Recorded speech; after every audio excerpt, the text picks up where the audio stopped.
नमस्कार दोस्तों, मैं Parasnath live high study IAS में आपका स्वागत है। आज हम लोग राजा महेंद्र प्रताप सिंह राज्य विश्वविद्यालय अलीगढ़ के बीएड सेकंड सेमेस्टर एग्जाम 2023-24 जो 8 मई 2024 से एग्जाम होने जा रहा है, उसके लिए पेपर 202 अर्थात विषयों की समझ एवं विद्यालय विषय या understanding discipline and school subject का यूनिट 3 अध्ययन विषयों का निर्धारण या प्रारूप का प्रैक्टिस सेट 5 हल करेंगे। इसके 100 प्रश्न हल करेंगे। यहाँ से निश्चित रूप से एग्जाम में प्रश्नों के सेम टू सेम आने की संभावना है, इसलिए आप लोग वीडियो को पूरा देखिएगा। पहले यूनिट वाइज, उसके बाद फुल प्रैक्टिस सेट हल करेंगे। यह पेपर 80 अंक का होगा, 75 प्रश्न दिया रहेगा, 65 प्रश्न हल करना होगा आप लोगों को, अर्थात एक प्रश्न 1.23 अंक का होगा। समय 2 घंटे अर्थात 120 मिनट का होगा। आपका पेपर सुबह 8:30 8:30 से 10:30 तक रहेगा।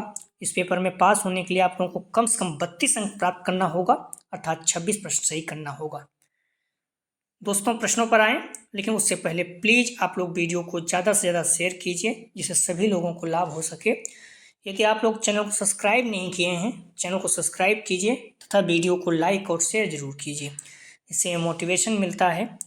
आइए देखते हैं प्रश्नों को। पेपर 202 अर्थात विषयों की समझ एवं विद्यालय विषय, understanding discipline and school subjects, unit 3 अध्ययन विषयों का निर्धारण या प्रारूप, फ्रेमिंग ऑफ डिसिप्लिन्स। आप लोग ध्यान रखना, अगर आप डिस्क्रिप्शन में जाएंगे तो लिंक आप प्लेलिस्ट BD 202 या फिर 105 दिया गया है, जहाँ पे क्लिक करेंगे सारी वीडियो आपको क्रम से मिल जाएगा। 202 का मतलब हो गया राजा महेंद्र प्रताप सिंह यूनिवर्सिटी का बीएड सेकंड सेमेस्टर, और 105 का हो गया आगरा यूनिवर्सिटी का बीएड फर्स्ट ईयर 105, ठीक है, BD 105। तो जो आगरा यूनिवर्सिटी के बच्चे हैं बीएड फर्स्ट ईयर के एग्जाम देंगे या फिर री एग्जाम देने जा रहे हैं, उनके लिए भी महत्वपूर्ण है, ठीक है। आइए देखते हैं प्रश्नों को।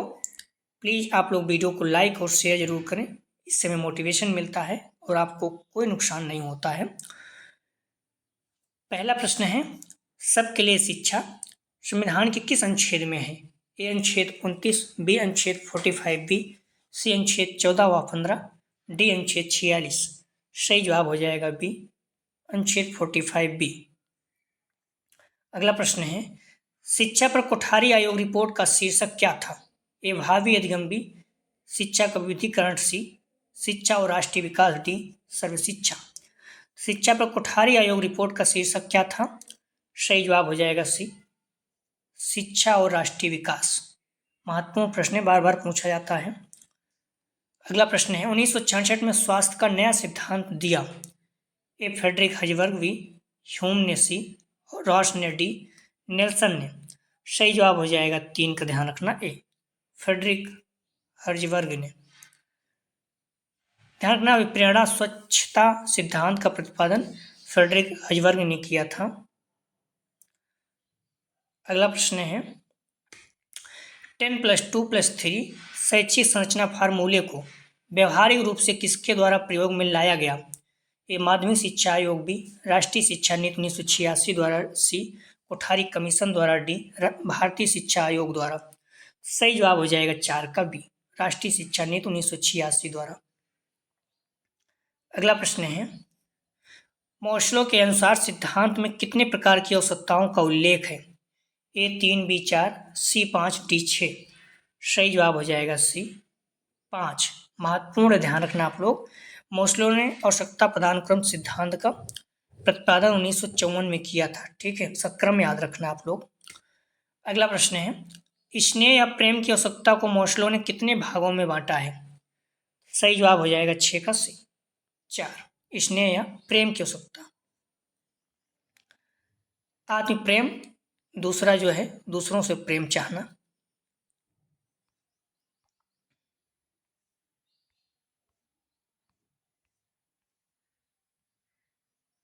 ध्यान रखना, स्नेह या प्रेम की आवश्यकता को मोस्लो ने 2 वर्गों में बांटा है, ठीक है, ये इसका सही जवाब है। स्नेह या प्रेम की आवश्यकता को मोस्लो ने कितने वर्गों में बांटा है? तो 2। सही जवाब हो जाएगा इसका 1, ठीक है। कौन कौन सा है?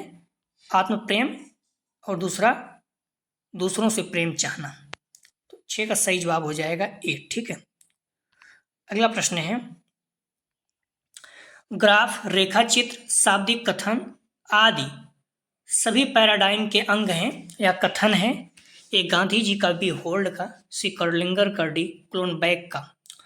सही जवाब हो जाएगा 7 का सी, कर्लिंगर का। अगला प्रश्न है, पैराडाइम अनुसंधान कार्य का एक प्रत्यात्मक प्रतिमान है या कथन है। सही जवाब हो जाएगा 8 का सी, होल्ड का। अगला प्रश्न है, the structure of साइंटिफिकेशन, the structure of scientific revolution पुस्तक के लेखक हैं ए फ्रेडरिक हर्जबर्ग, बी थॉमस कुहन, सी होल्ड, डी कर्लिंगर। सही जवाब हो जाएगा 9 का बी, थॉमस कुहन। अगला प्रश्न है, कर्मचारियों को प्रेरित नहीं किया जाता और बहुत सारी शिकायतें होती हैं, यह स्थिति है।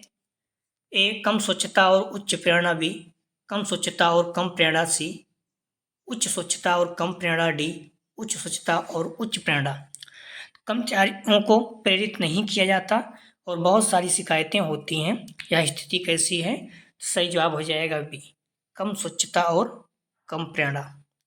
अगला प्रश्न है, पाठ्येतर पाठचर्या के अंतर्गत शामिल नहीं है ए एनसीसी, बी रेड क्रॉस, सी स्काउटिंग, डी गणित। सही जवाब हो जाएगा डी गणित। अगला प्रश्न है, विषय वस्तु किस आधार पर व्यवस्थित की जाती है। ए प्राचीन काल, बी मध्यकाल, सी आधुनिक काल, डी उपयुक्त सभी। तो विषय वस्तु किस आधार पर व्यवस्थित की जाती है। सही जवाब हो जाएगा डी उपयुक्त सभी। अगला प्रश्न है, विषय वस्तु गठन में किन किन सावधानियों को महत्व दिया जाता है। ए शुद्धता, बी योग्यता व क्षमता, सी उपयोगिता, डी उपयुक्त सभी। सही जवाब हो जाएगा 13 का डी, उपयुक्त सभी। अगला प्रश्न है, विषय वस्तु छात्रों के किन आवश्यकताओं को पूर्ण करने वाली होनी चाहिए।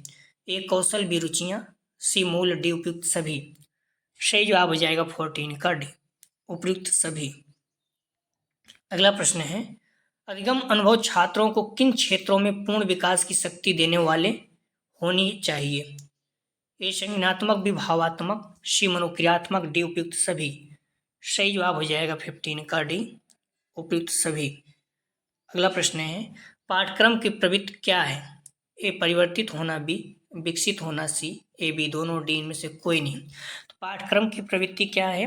सही जवाब हो जाएगा 16 का, ध्यान रखना सी ए बी दोनों, परिवर्तित होना और विकसित होना दोनों है। अगला प्रश्न है, शिक्षण विधियों का चयन किस आधार पर करना चाहिए। ए विषय वस्तु, बी संरचना, सी विकास स्तर, डी उपयुक्त सभी। शिक्षण विधियों का चयन किस आधार पर करना चाहिए। सही जवाब हो जाएगा डी उपयुक्त सभी। आप लोग ध्यान रखना, हम लोग 2 बजे ही प्रैक्टिस सेट हल करेंगे, तो 2 बजे आप लोग आ जाया करें, ठीक है। और प्लीज़ वीडियो को लाइक और शेयर करें। कॉलेज ग्रुप या फिर जो भी आपके फ्रेंड हैं, चाहे आप राजा महेंद्र प्रताप सिंह यूनिवर्सिटी से बीएड कर रहे हैं, बीएड सेकंड सेमेस्टर हो, या फिर आप आगरा यूनिवर्सिटी से बीएड कर रहे हैं, बीएड फर्स्ट ईयर हो, जिसमें BD 105 हो, दोनों लिए महत्वपूर्ण है। प्रश्न है, पाठ्यक्रम मूल्यांकन का अर्थ किससे है। ए विषय वस्तु से, बी पाठ्यक्रम के घटकों उद्देश्यों से, सी विभिन्न विधियों से, डी उपयुक्त सभी से। सही जवाब हो जाएगा 18 का डी, उपयुक्त सभी। विषय वस्तु, पाठ्यक्रम के घटकों उद्देश्यों, विभिन्न विधियों, तीनों से। अगला प्रश्न है, पाठ्यक्रम नियोजन अवस्था में संलग्न रहने वाले व्यक्ति कौन कौन से हैं। ए छात्र, अभिभावक, बी विद्यालय अध्यापक, सी विषय विशेषज्ञ, डी उपयुक्त सभी। सही जवाब हो जाएगा डी उपयुक्त सभी। अगला प्रश्न है, रचनात्मक या निर्माणात्मक मूल्यांकन किस प्रकार की प्रक्रिया का प्रयोग करता है। ए पुनर्निवेश की, बी समायोजन की, सी ए बी दोनों, डी इनमें से कोई नहीं। सही जवाब हो जाएगा बी ए बी दोनों, पुनर्निवेश और समायोजन दोनों की। अगला प्रश्न है, पाठ्यक्रम प्रतिमान कौन से होते हैं। ए उद्देश्य या मूल्यांकन प्रतिमान, बी प्रतिक्रिया प्रतिमान, सी परिस्थिति प्रतिमान, डी उपयुक्त सभी। सही जवाब हो जाएगा डी उपयुक्त सभी। अगला प्रश्न है, मानव व्यवहार के आधार पर प्रतिमानों को कितने वर्गों में विभाजित किया गया है। ए 4, बी 5, सी 6, डी 7। सही जवाब हो जाएगा ए 4। अगला प्रश्न है, नैतिक प्रतिमानों के अंतर्गत कौन से विषय आते हैं। ए साहित्य, बी इतिहास, सी धार्मिक विषय डी उपयुक्त सभी। सही जवाब हो जाएगा डी उपयुक्त सभी। आप लोग ध्यान रखना, करीब 113 प्रश्न हैं, तो आप लोग सारे प्रश्नों को हल कीजिए, ठीक है। प्लीज़ वीडियो को लाइक और शेयर कीजिए कॉलेज के ग्रुप या फिर जो भी आपके फ्रेंड हैं, इससे मोटिवेशन मिलता है। और आप लोग ज़्यादा से ज़्यादा शेयर कीजिए, जिससे जल्दी से 25,000 सब्सक्राइबर तो आप लोग पहुंचा दीजिए, थोड़ा सा अच्छा लगेगा प्लीज़। 1,000 बचे हैं, अगर आप लोग चाहेंगे तो एक लोगों को सब्सक्राइब करेंगे तो हो जाएगा। प्रश्न है, सौंदर्य बोधात्मक वर्ग में कौन कौन से विषय आते हैं? ए साहित्य, बी संगीत, सी ललित कलाएं, डी उपयुक्त सभी। सही जवाब हो जाएगा 24 का डी उपयुक्त सभी। सौंदर्यात्मक बोधात्मक वर्ग में साहित्य, संगीत, ललित कलाएं तीनों आती हैं। अगला प्रश्न है, पैराडाइम किस प्रकार की रूपरेखा का समूह है? ए समस्या का, बी उपकलाओं का, बी सी जो है विधियों का, डी उपयुक्त सभी का। पैराडाइम किस प्रकार की रूपरेखा का समूह है? सही जवाब हो जाएगा डी उपयुक्त सभी का। अगला प्रश्न है, कर्लिंगर ने पैराडाइम का अंग किसे माना? ए ग्राफ को, बी रेखा चित्र को, सी शाब्दिक कथन को, डी उपयुक्त सभी को। सही जवाब हो जाएगा 26 का डी उपयुक्त सभी को। अगला प्रश्न है, पैराडाइम समस्या तक पहुंचाने हेतु क्या है? ए मार्ग, बी ढांचा, सी रूपरेखा, डी उपयुक्त सभी। सही जवाब हो जाएगा डी उपयुक्त सभी। अगला प्रश्न है, पैराडाइम शोध कार्य को किस रूप में प्रस्तुत करता है? ए व्यवस्थित, बी क्रमबद्ध, सी ए बी दोनों, डी इनमें से कोई नहीं। सही जवाब हो जाएगा सी ए बी दोनों। अगला प्रश्न है, पाठ सामग्री को कहा जाता है? ए पाठक्रम, बी अंतर्वस्तु, सी पाठचर्या, डी पाठोत्तर सामग्री। सही जवाब हो जाएगा 29 का बी अंतर्वस्तु। अगला प्रश्न है, पाठ सामग्री को अन्य किन किन नामों से जाना जाता है? ए अंतर्वस्तु, बी विषय वस्तु, सी पाठवस्तु, डी उपयुक्त सभी से। सही जवाब हो जाएगा डी उपयुक्त सभी से। नेशनल एजुकेशन एसोसिएशन अमेरिका की शैक्षिक संस्था है, इस पॉइंट को थोड़ा सा ध्यान रखिए आप लोग, ठीक है। अगला प्रश्न है, व्हीलर द्वारा प्रस्तावित पाठ सामग्री के चयन का मानदंड कितने भागों में बांटा गया है? ए 2, बी 4, सी 6, डी 8। सही जवाब हो जाएगा ए 2। अगला प्रश्न है, ध्यान रखना, व्हीलर द्वारा प्रस्तावित मानदंडों को 2 भागों में बांटा गया है। ए मुख्य मानदंड, इसके अंतर्गत 2 बिंदु हैं, वैधता तथा महत्व, जबकि बी वाले में गौण मानदंड के 4 बिंदु हैं, ठीक है। इसमें उपयोगिता, अधिगम योग्यता, शिक्षार्थी की आवश्यकताएं एवं अभिरुचियां, सामाजिक तथ्यों के साथ संगति। अगला प्रश्न है, बच्चे का पहला शिक्षक कौन होता है? ए माहौल अर्थात परिवेश, बी शिक्षक, सी माता पिता, डी में से कोई नहीं। सही जवाब हो जाएगा सी माता पिता। अगला प्रश्न है,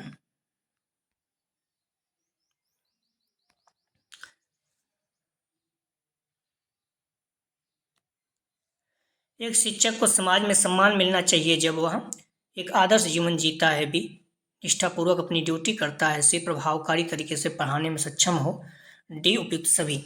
सही जवाब हो जाएगा 33 का, ध्यान रखना डी उपयुक्त सभी। अगला प्रश्न है, व्हीलर के गौण मानदंड में शामिल है? ए छात्रों की आवश्यकताएं एवं अभिरुचियां, बी अधिगम योग्यता उपयोगिता, सी सामाजिक तथ्यों के साथ संगति, डी उपयुक्त सभी। सही जवाब हो जाएगा डी उपयुक्त सभी। व्हीलर द्वारा प्रस्तावित मानदंड 2 भागों में हम लोग देख भी चुके हैं, मुख्य जो है वैधता एवं महत्व है, और गौण जो है ये 4 में है, उपयोगिता, अधिगम योग्यता, शिक्षार्थियों की आवश्यकताएं, रुचियां, सामाजिक तत्वों के साथ संगति। अगला प्रश्न है, आवश्यकता पदानुक्रम सिद्धांत का प्रतिपादन किसने किया था? तो हम लोग देख भी चुके हैं, महत्वपूर्ण है, अब पूछा जाता है। सी जो है अब्राहम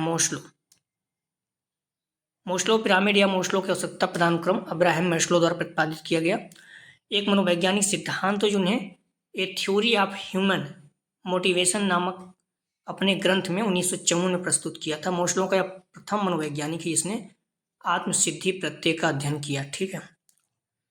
5 प्रकार का होता है क्रम, ध्यान रखना आप लोग।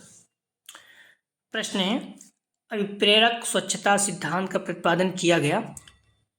सही जवाब हो जाएगा 36 का ए, फ्रेडरिक हजबर्ग द्वारा। प्रश्न है,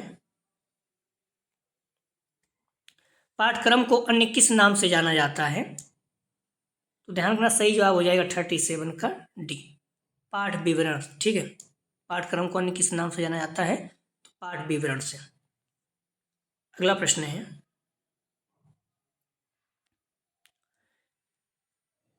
बेलूर शब्द किस भाषा का शब्द है? ए आंग्ल भाषा, बी संस्कृत भाषा, सी ग्रीक भाषा, डी लैटिन भाषा। तो बेलूर शब्द किस भाषा का शब्द है? सही जवाब हो जाएगा डी लैटिन भाषा। बेलू शब्द, ध्यान रखना, बेलू शब्द की उत्पत्ति लैटिन भाषा के बेलियर शब्द से हुई है, जिसका अर्थ है योग्यता, उपयोगिता और महत्व। अगला प्रश्न है, ध्यान, प्रश्न ऐसा भी पूछ सकता है कि बेलू शब्द की उत्पत्ति लैटिन भाषा के बेलियर शब्द से हुई, जिसका अर्थ है, तो तीनों दे देगा, योग्यता, उपयोगिता, महत्व, और डी दे देगा उपयुक्त सभी। ऐसे प्रश्न भी बन सकता है। ठीक है, अगला प्रश्न है, पाठ्यक्रम को मानव जात के समूचे ज्ञान एवं अनुभव का केंद्र बिंदु समझना चाहिए, या कथन किसका है? सही जवाब हो जाएगा बी फावेल का। अगला प्रश्न है, पाठ्यक्रम के अंतर्गत कौन कौन सी सामग्री आती है? ए पाठ वस्तुएं, बी पाठ क्रियाएं, सी समस्त अध्ययन सामग्री, डी उपयुक्त सभी। सही जवाब हो जाएगा 40 का डी, उपयुक्त सभी। लिंक ऑफ द प्लेलिस्ट, आप डिस्क्रिप्शन में जाएंगे तो वहाँ लिखा हुआ है वीडियो 202 105। ये जहाँ पे क्लिक करेंगे सारी वीडियो आपको क्रम से मिल जाएगी इस पेपर की। ठीक है, तो वीडियो 202 मतलब है B.Ed सेकंड सेमेस्टर, 105 मतलब आगरा यूनिवर्सिटी के फर्स्ट ईयर का वीडियो 105 है। तो आप लोगों के लिए महत्वपूर्ण है, तो प्लीज़ आप लोग वीडियो को लाइक और शेयर करें, जिससे सभी लोगों को लाभ हो सके। आप ध्यान रखना, हम लोग 2 बजे ही प्रैक्टिस सेट हल करेंगे, तो आप लोग टाइम से आ जाया करें। ठीक है, प्रश्न है, पैराडाइम को शोध कार्य का फ्रेमवर्क किसने कहा? सही जवाब हो जाएगा ए कार्लिंगर ने। अगला प्रश्न है, पैराडाइम किस रूपरेखा का समूह है? समस्या व कल्पनाओं का बी, विधियों का सी, पद्धति का डी, उपयुक्त सभी का। सही जवाब हो जाएगा डी उपयुक्त सभी का। अगला प्रश्न है, पैराडाइम में शोधकर्ता कौन कौन से कार्य करता है? इस शोध का नियोजन, बी व्यवस्थापन, सी संगठन, डी उपयुक्त सभी। सही जवाब हो जाएगा 43 का डी उपयुक्त सभी। अगला प्रश्न है, पैराडाइम शोध को किस प्रकार का रूप प्रदान करता है? ए नवीन, बी स्पष्ट, सी ए बी दोनों, डी इनमें से कोई नहीं। तो पैराडाइम शोध को किस प्रकार का रूप प्रदान करता है? सही जवाब हो जाएगा सी ए बी दोनों, नवीन और स्पष्ट दोनों। अगला प्रश्न है, पूर्व बाल अवस्था में किस प्रकार के विकास होते हैं? ए सामाजिक, बी स्वास्थ्य संबंधी, बी संवेगात्मक, डी उपयुक्त सभी। सही जवाब हो जाएगा डी उपयुक्त सभी। अगला प्रश्न है, पाठ्यक्रम किस प्रकार का होना चाहिए? ए समाजवादी, बी धर्मनिरपेक्ष, सी प्रजातांत्रिक, डी उपयुक्त सभी। सही जवाब हो जाएगा डी उपयुक्त सभी। अगला प्रश्न है, 1986 की शिक्षा प्रणाली में किस प्रकार के विज्ञान विषयों को लिया जाता है? ए भौतिक विज्ञान, बी रसायन विज्ञान, सी जीव विज्ञान, डी उपयुक्त सभी। सही जवाब हो जाएगा 47 का डी उपयुक्त सभी। अगला प्रश्न है, शिक्षा के मुख्य अंग हैं? ए अध्यापक, बी विद्यार्थी, सी पाठ्यक्रम, डी उपयुक्त सभी। सही जवाब हो जाएगा 48 का डी उपयुक्त सभी।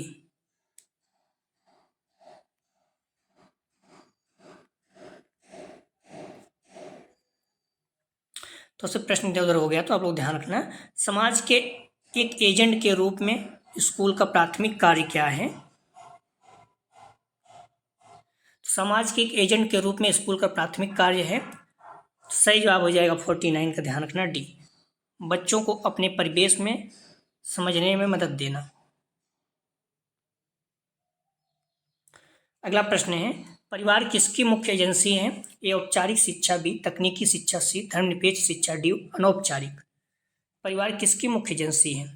सही जवाब हो जाएगा डी अनौपचारिक। ठीक है, और स्कूल औपचारिक, दोनों यह ध्यान रखना महत्वपूर्ण है। अनौपचारिक शिक्षा के प्रमुख साधन परिवार है, समुदाय है, मित्र मंडली, धर्म समाज, खेल का मैदान, प्रकृति इत्यादि है। ठीक है।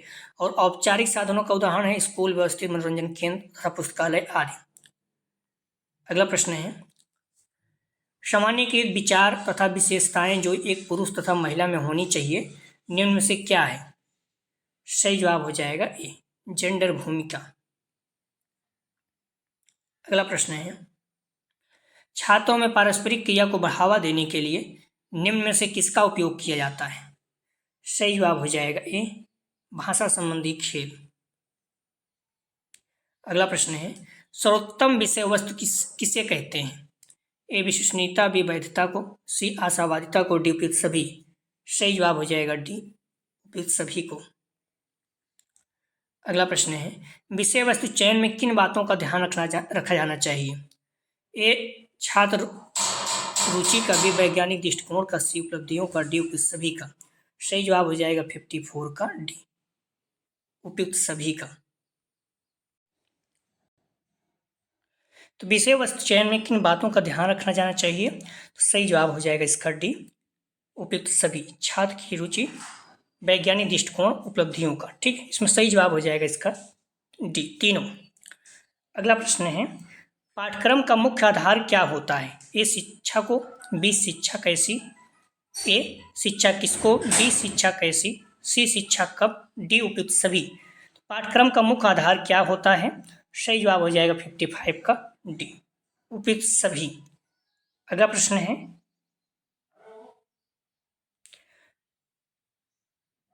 छात्रों को क्षेत्रीय ज्ञान होना जरूरी क्यों होता है? ए, स्थानीय वातावरण ज्ञान हेतु, बी, पर्यावरण समुदाय ज्ञान हेतु, सी, व्यवहार हेतु, दैनिक आवश्यकता पूर्ति हेतु, डी, उपयुक्त सभी। छात्रों को क्षेत्रीय ज्ञान होना जरूरी क्यों होता है? सही जवाब हो जाएगा डी, उपयुक्त सभी। अगला प्रश्न है, विद्यालय में पाठ्यक्रम आवश्यक है? ये छात्रों हेतु, बी, अध्यापक अभिभावक हेतु, सी, अधिकारियों हेतु, डी, उपयुक्त सभी। सही जवाब हो जाएगा 57 का डी, उपयुक्त सभी हेतु। छात्रों के लिए ज्ञान क्यों आवश्यक है? पाठ्यक्रम क्योंकि ज्ञान की कौशल प्रदान करता है, ज्ञान और कौशल प्रदान करता है। पाठ्यक्रम छात्रों को विभिन्न विषयों में ज्ञान और कौशल प्रदान करता है, उन्हें आगे शिक्षा और जीवन में सफलता प्राप्त करने में मदद करता है, दिशा और लक्ष्य प्राप्त प्रदान करता है। इसमें क्या है, पाठ्यक्रम छात्रों को स्पष्ट दिशा और लक्ष्य प्रदान करता है जिससे वे अपनी शिक्षा पर ध्यान केंद्रित कर सकते हैं।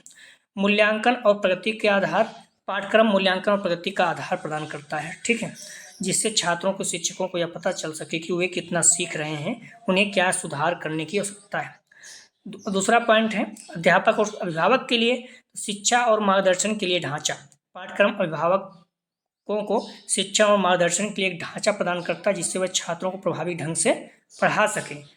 छात्रों की प्रगति पर नज़र रखने का साधन, पाठ्यक्रम अभिभावकों को अपने बच्चों पर प्रगति पर नज़र रखने का साधन प्रदान करता है जिससे उनकी शिक्षा में सक्रिय रूप से शामिल हो सकें। ठीक है, संचार और सहयोग का आधार, तो पाठ्यक्रम शिक्षकों, अभिभावकों और छात्रों के बीच संचार और सहयोग का आधार प्रदान करता है।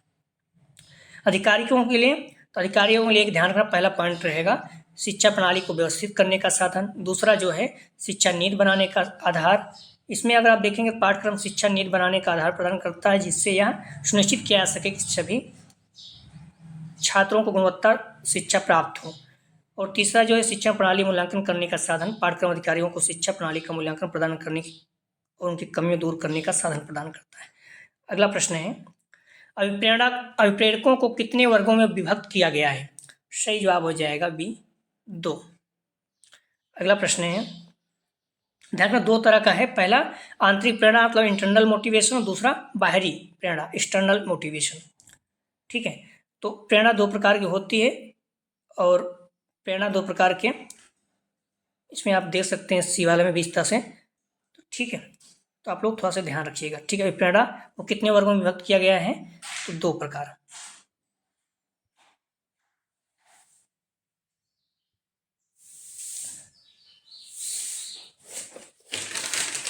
अगला प्रश्न है, मांग सिद्धांत का प्रतिपादन किसने किया? ए, मोस्लो ने, बी, जॉन ड्यूबी ने, सी, रॉस ने, डी, रूसो ने। तो सही जवाब हो जाएगा ध्यान रखना 59 का ए, मोस्लो ने। मोस्लो ने मांग के सिद्धांत को प्रतिपादित किया। ठीक, मांग सिद्धांत किसने प्रतिपादित किया? तो मोस्लो ने। अगला प्रश्न है, अभिप्रेरणा किसे कहते हैं? ए प्रक्रिया को, बी परिणाम को, सी ए बी दोनों, डी में से कोई नहीं। सही जवाब हो जाएगा सी ए बी दोनों, प्रक्रिया और परिणाम दोनों को। अगला प्रश्न है, अभिप्रेरणा सीखने का राजमार्ग है या कथन किसका है? सही जवाब हो जाएगा, ध्यान रखना, ए स्किनर महोदय का। अगला प्रश्न है, शिशु केंद्रित पाठ्यक्रम में ध्यान रखा जाता है। ए बच्चे की रुचि का, बी बच्चों की रुझान व योग्यता का, सी बच्चों की आवश्यकता का, डी उपयुक्त सभी का। सही जवाब हो जाएगा 62 का, डी उपयुक्त सभी का। अगला प्रश्न है, बीज के अंकुरण की अवधारणा को पढ़ाने के लिए सबसे अच्छा तरीका ... है। सही जवाब हो जाएगा 63 का, सी छात्रों के द्वारा बीज लगाना और अंकुरण का निरीक्षण करना। अगला प्रश्न है, 1998 में राष्ट्रीय अध्यापक शिक्षा परिषद अर्थात NCTE की रिपोर्ट में पाया गया कि शिक्षक परिवर्तन लाने वाले महत्वपूर्ण कारक होते हैं। वे न केवल ज्ञान का प्रसार करते हैं बल्कि ... सही जवाब हो जाएगा 64 का, बी नया ज्ञान उत्पन्न करते हैं। अगला प्रश्न है, शिक्षण के अन्वेषण दृष्टिकोण में सबसे महत्वपूर्ण शिक्षण परिणाम ... होता है। सही जवाब हो जाएगा 65 का, सी संकल्पनात्मक समझ। अगला प्रश्न है, निम्नलिखित में से कौन सा लक्ष्य स्कूली शिक्षा में संख्यात्मकता से जुड़ा है? सही जवाब हो जाएगा 66 का, ए वयस्कों का रोजगार सक्षम बनाना। अगला प्रश्न है, एक सहभागी शैक्षिक वातावरण में ... के पर्याप्त अवसर होने पर प्रभावी भाषा अधिग्रहण संभव हो सकता है। सही जवाब हो जाएगा 67 का, डी पारस्परिक संचार। अगला प्रश्न है, NCERT के दिशा निर्देशों के अनुसार स्कूलों में कला शिक्षा के लिए कितना समय आवंटित किया जाना चाहिए? सही जवाब हो जाएगा 68 का, ए कुल समय का 1/4 भाग। NCERT द्वारा आयोजित राष्ट्रीय पाठचर्या की रूपरेखा समीक्षा पर विचार विमर्श के दौरान किसी किशोर लड़की द्वारा सुझाए गए विशिष्ट उपाय थे। लड़कों में लड़कियों के प्रति उनके व्यवहार के बारे में अधिक आत्म जागरूकता पैदा करना। अगला प्रश्न है, निम्न में से क्या 1978 में शुरू किए गए राष्ट्रीय वयस्क शिक्षा कार्यक्रम अर्थात NAEP का उद्देश्य नहीं है? ए रोजगार सृजन, बी कार्यात्मक क्षमताओं को बढ़ाना, सी जागरूकता को बढ़ाना, डी साक्षरता को बढ़ावा देना। सही जवाब हो जाएगा 69 का, ए रोजगार सृजन, ये उद्देश्य नहीं है।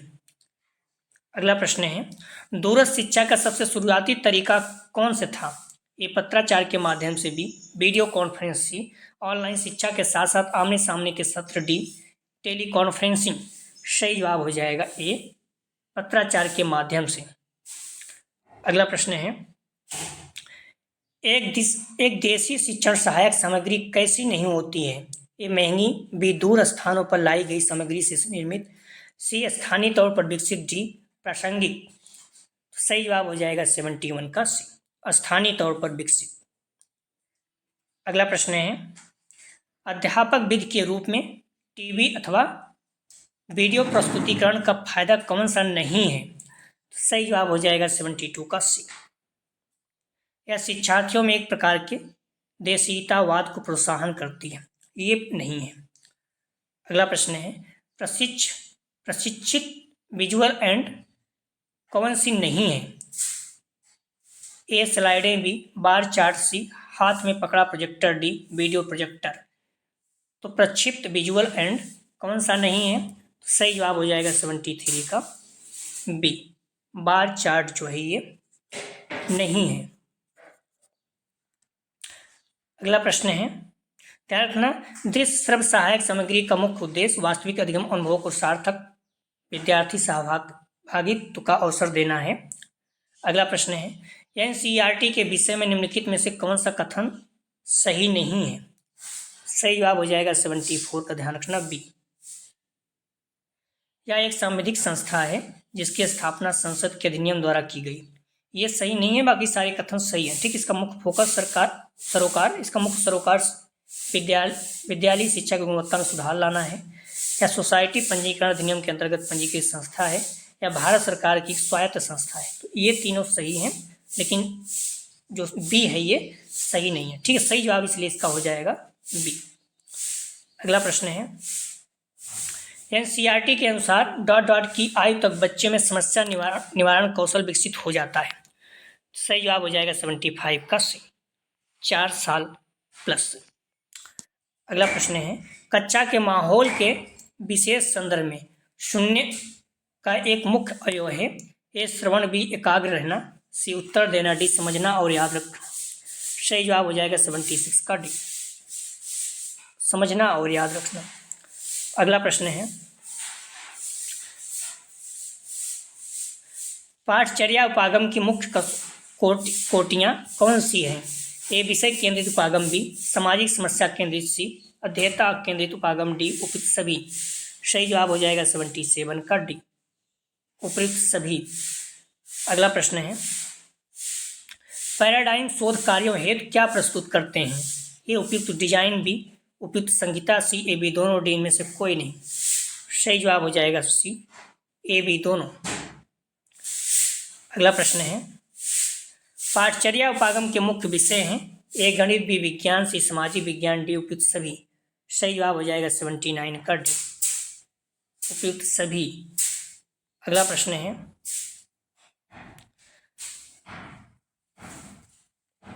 प्रगतिशील शिक्षा के अंतर्गत क्या क्या आता है? ए बाल केंद्रित शिक्षा, बी समस्या समाधान पद्धति, सी आवश्यकता आधारित उपागम, डी उपयुक्त सभी।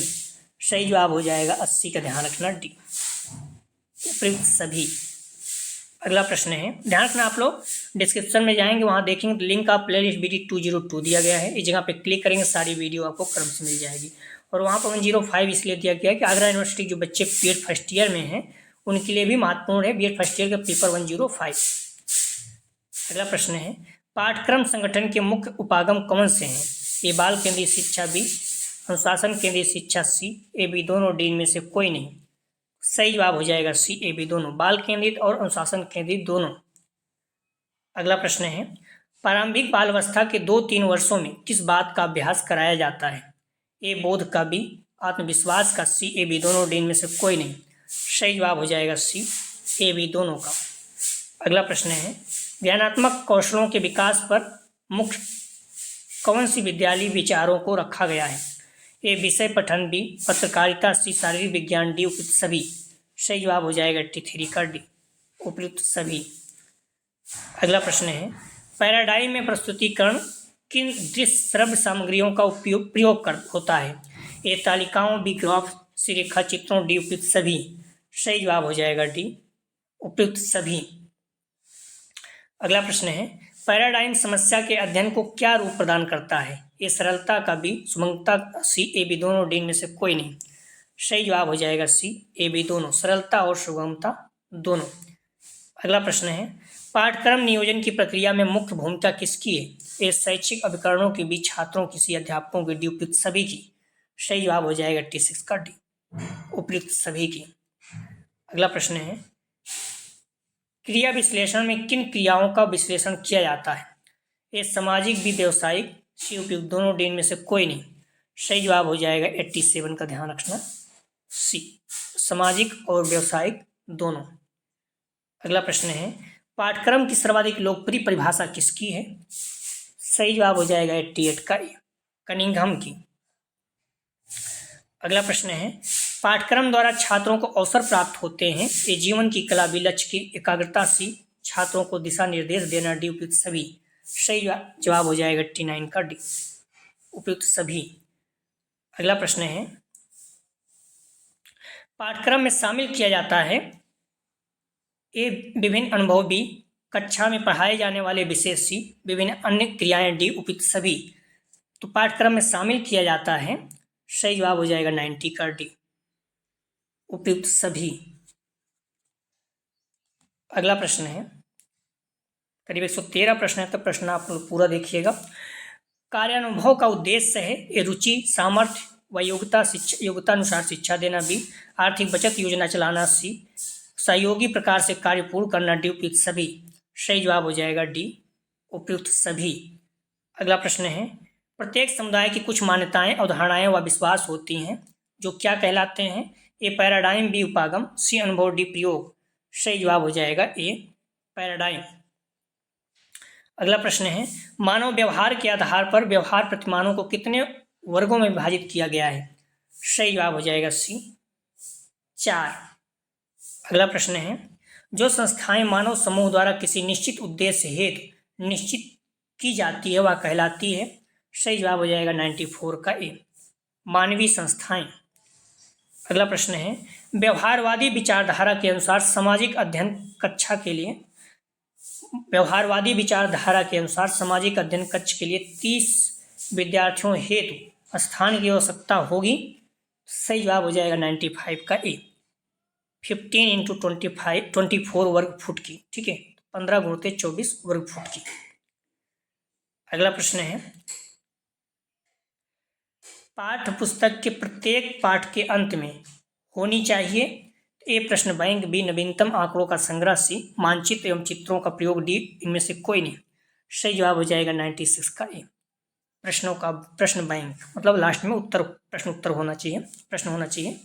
अगला प्रश्न है, जिस सामग्री को देखकर ज्ञान प्राप्त किया जाता है वह है? तो जिस सामग्री को देखकर, सही जवाब हो जाएगा 97 का ए दृश्य सामग्री। देख कर मतलब दृश्य सामग्री, सुनकर मतलब श्रव्य, दृश्य श्रव्य मतलब दोनों। दृश्य श्रव्य में टीवी आ जाएगी, ठीक है। देखने मतलब जो सिर्फ देख लीजिए, चार्ट वगैरह हो गया। श्रव्य मतलब जो सुनाई जैसे रेडियो हो गया। अगला प्रश्न है, टेलीविजन है ये, तो हम पहले बात कर चुके हैं इस पर। सही जवाब हो जाएगा 98 का सी दृश्य और श्रव्य सामग्री, क्यों टेलीविजन में सुनाई भी देता है और दिखाई भी देता है। अगला प्रश्न है, श्रव्य सामग्री के द्वारा विद्यार्थी ज्ञान प्राप्त करते हैं? ये सुनकर भी, देख कर सी, सुन व देख कर डी, इनमें से कोई नहीं। श्रव्य सामग्री है, सही जवाब हो जाएगा ए सुनकर। श्रव्य का मतलब ही होता है सुनकर। अगला प्रश्न है, भौगोलिक यात्राएं हैं, ये प्रायोगिक सामग्री बी, क्रियात्मक सामग्री सी, दृश्य सामग्री डी, इनमें से कोई नहीं। सही जवाब हो जाएगा, ध्यान रखना, ए प्रायोगिक सामग्री। अगला प्रश्न है, एक वस्तुनिष्ठ प्रश्न की विशेषता है, ये रटने पर अधिक बल बी, परीक्षक का व्यक्तिगत पक्षपात न होना सी, स्मृति की जांच डी, भाषा की प्रधानता। सही जवाब हो जाएगा सी स्मृति की जांच।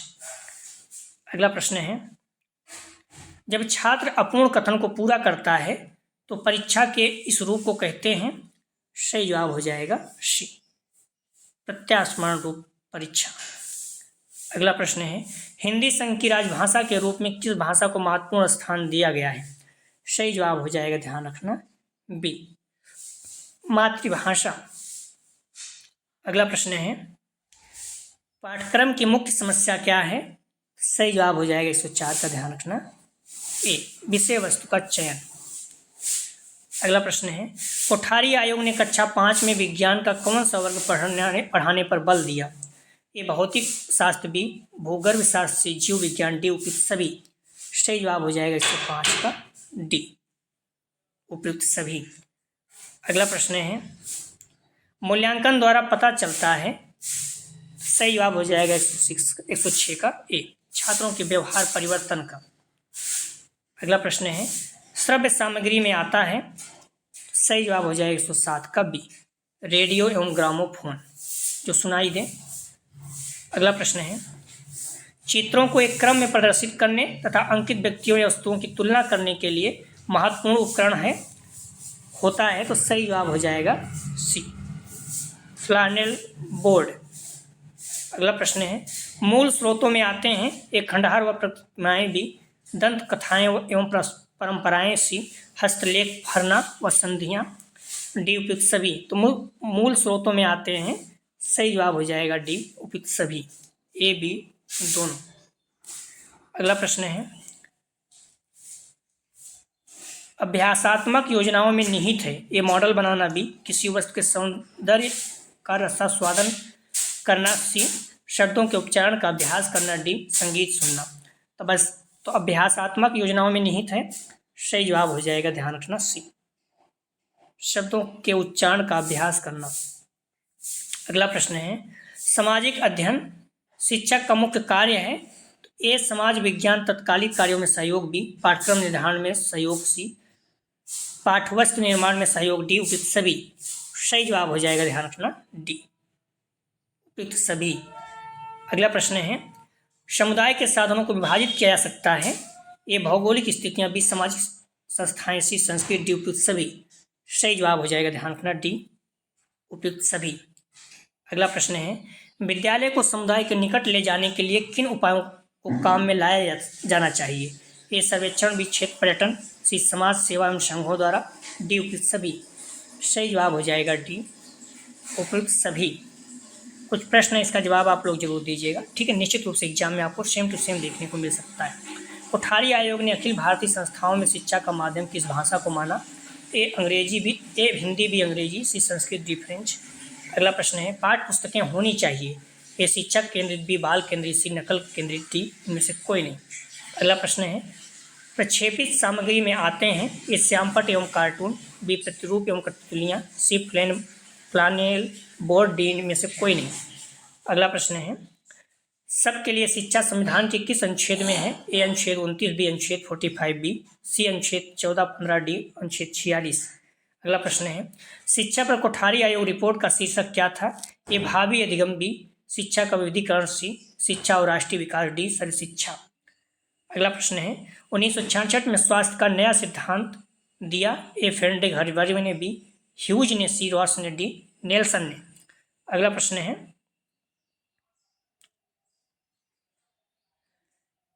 10+2+3 शैक्षिक संरचना फार्मूले को व्यवहारिक रूप में किसके द्वारा प्रयोग में लाया गया। ये माध्यमिक शिक्षा आयोग, बी राष्ट्रीय शिक्षा नीति 1986 द्वारा, सी कोठारी कमीशन द्वारा, डी भारतीय शिक्षा आयोग द्वारा। आप लोग ध्यान रखना, डिस्क्रिप्शन में जाएंगे, वहाँ देखेंगे लिंक आप प्लेलिस्ट BG 202-105 दिया गया है, जहाँ पे क्लिक करेंगे सारी वीडियो आपको क्रम से मिल जाएगा, ठीक है। अगला जो हम लोग प्रैक्टिस सेट हल करेंगे, पेपर 202 अर्थात विषयों की समझ एवं विद्यालय विषय, इसका यूनिट 4 अध्ययन विषयों की सिफारिशें, ठीक है, रिकमेंडेशन ऑफ डिसिप्लिन। तो प्लीज़ आप लोग वीडियो को लाइक और शेयर कीजिए, कॉलेज ग्रुप 2 फ्रेंड जो भी आपके हैं, इससे सभी लोगों को लाभ हो सके। वीडियो देखने के लिए धन्यवाद दोस्तों।